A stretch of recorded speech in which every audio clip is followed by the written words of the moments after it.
तुम्हारी सोच के साझे में ढल नहीं सकता, जुबान काट लो लहजा बदल नहीं सकता, मुझे भी मौम का पुतला मत समझो, तुम्हारी लौ से ये लोहा पिघल। असेंबली के चुनाव हुए, लोगों की उम्मीदें जाग गई। उसी तर्ज पे जमीनी सतह पर लोग आज भी परेशान हैं। हम असेंबली के अंदर हैं, बड़े बड़े प्रोजेक्ट्स को देख रहे हैं, छोटे लेवल पर आज भी आम आदमी परेशान है, खुआ वो पंचायत लेवल पे हो, तहसीलदार लेवल पे हो, एजेंट लेवल पे हो। इलेक्शन जब जितना जल्द हो सके किए जाए। और सर कुछ पंचायतें बहुत बड़ी है, उनका भी ख्याल किया जाए। डिलिमिटेशन करने के फौरन बाद जो है चुनाव जल्द से जल्द कराने जाने चाहिए। Sir agriculture, animal, sheep, horticulture को लेकर बहुत सारे लोगों ने बातें की। कश्मीर के अंदर हॉर्टिकल्चर है, एग्रीकल्चर है, यहां पर भी बहुत अच्छा स्कोप है। लेकिन चिनाब वैली के अंदर मैं सर बताना चाहूंगा, खुद से ही लोग कर रहे हैं ना, वहां किसी भी एक डिपार्टमेंट का कोई फायदा है हमें, क्योंकि ना मैंने हॉर्टिकल्चर में कोई बदलाव देखा। जो पेड़ बुजुर्गों ने लगाया था उसी पेड़ के तर्ज पे आगे भी पेड़ लगे हैं, कोई नई टेक्नोलॉजी लेकर नहीं आए।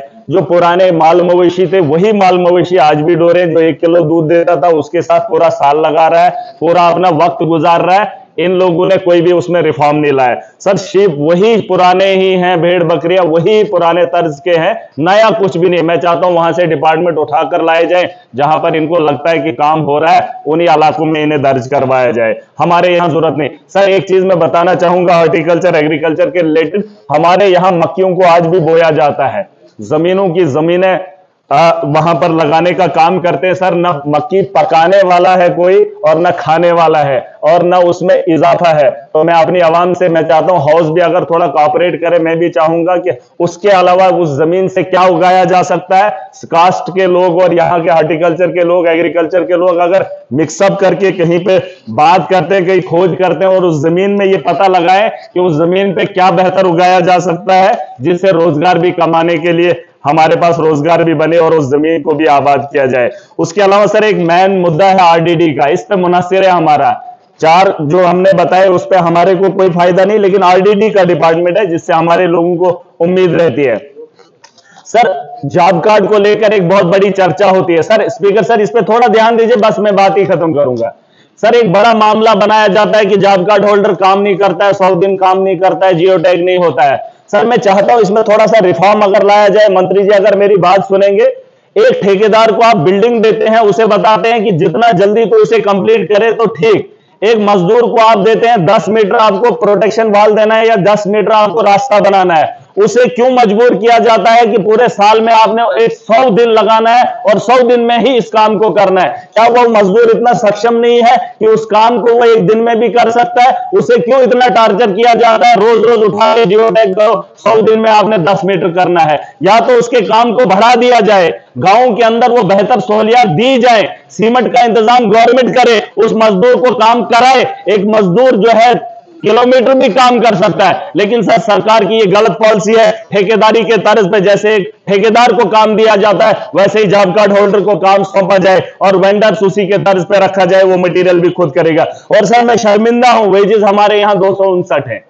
मैं देख रहा था कर्नाटका के अंदर 349 है, हरियाणा के अंदर 374 है, आंध्रा के अंदर 300 है, गोवा में 356 है, केरला में 344 है। तो मेरे जम्मू कश्मीर के अंदर खास करके मैं जब अपने इलाकों को देखता हूं जो रोजगार पर मुनस्सिर है, आज आम मजदूर भी किसी घर का काम करता है 600 रुपया लेता है, तो वेजेस को बढ़ाया जाना चाहिए ताकि हमारे लोगों को रोजगार मिले। और सर एक मेन इसमें एक मेरी एक तजवीज है, मैं चाहता हूं कि मनरेगा एक जॉब कार्ड की स्कीम देता है हर उस जवान को, हर उस बेरोजगार को जिसकी उम्र 18 साल है। सर हमारे पास नौजवान है, पीएचडी करके हैं, एमए करके हैं, एमफिल करके हैं। मैं एक छोटा सा सुझाव देना चाहता हूं, वो ऐसे भी घर में पड़ा है, नशा ले रहा है, ना वो घर का काम कर पा रहा है, ना जमींदारी कर पा रहा है। मैं चाहता हूं सरकार को एक सुझाव है, डिपार्टमेंट्स के अंदर पोस्टें खाली हैं, अगर उसी पैसे से उस नौजवान को यह कहा जाए जो उसके अहल है, आप उससे जबरदस्ती गाय या माल मवेशी का काम मत करवाइए, जिसके एजुकेशन जिसने हासिल किया, अपना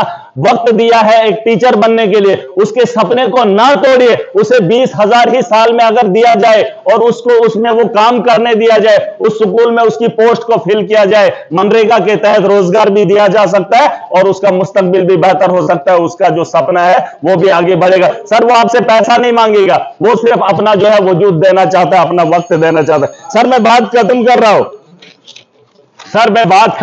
हूं, मैं चाहता हूं सर एक बात, मटेरियल में बहुत बड़ी धांधली हुई, सबने कहा मटेरियल मटेरियल कहा दे दो, लेकिन जो मटेरियल लेने वाला है उसका उस काम से दूर दूर का रास्ता नहीं रहा है। आप 2005-6 से उठाकर देख लीजिए, जिन लोगों ने भी मटेरियल का बिल निकाला है वो माफिया है, जिन लोगों ने मटेरियल दिया है उसको बेचारे को आज तक नहीं पता है। मैं इस हाउस से आज एक उम्मीद करना चाहता हूं, मैंने मंत्री साहब से बात की है, इस बार मेरी कॉन्स्टिट्यूंसी के अंदर जिन लोगों ने मटेरियल डाला है, अगर उस आदमी को मटेरियल नहीं मिला तो बड़े पैमाने पर आगे बहुत बड़ा रेवोल्यूशन देखेंगे। मैं सर बात खत्म कर रहा हूं, इस शहर के साथ तुम्हारी सोच के सांचे में ढल नहीं सकता, जुबान काट लो लहजा बदल नहीं सकता, मुझे भी मोम का पुतला मत समझो, तुम्हारी लौ से ये लोहा पिघल नहीं सकता। मैं उम्मीद करता हूं जो हाउस के अंदर बात करता हूं उस पर तवज्जो दी जाए। Thank you.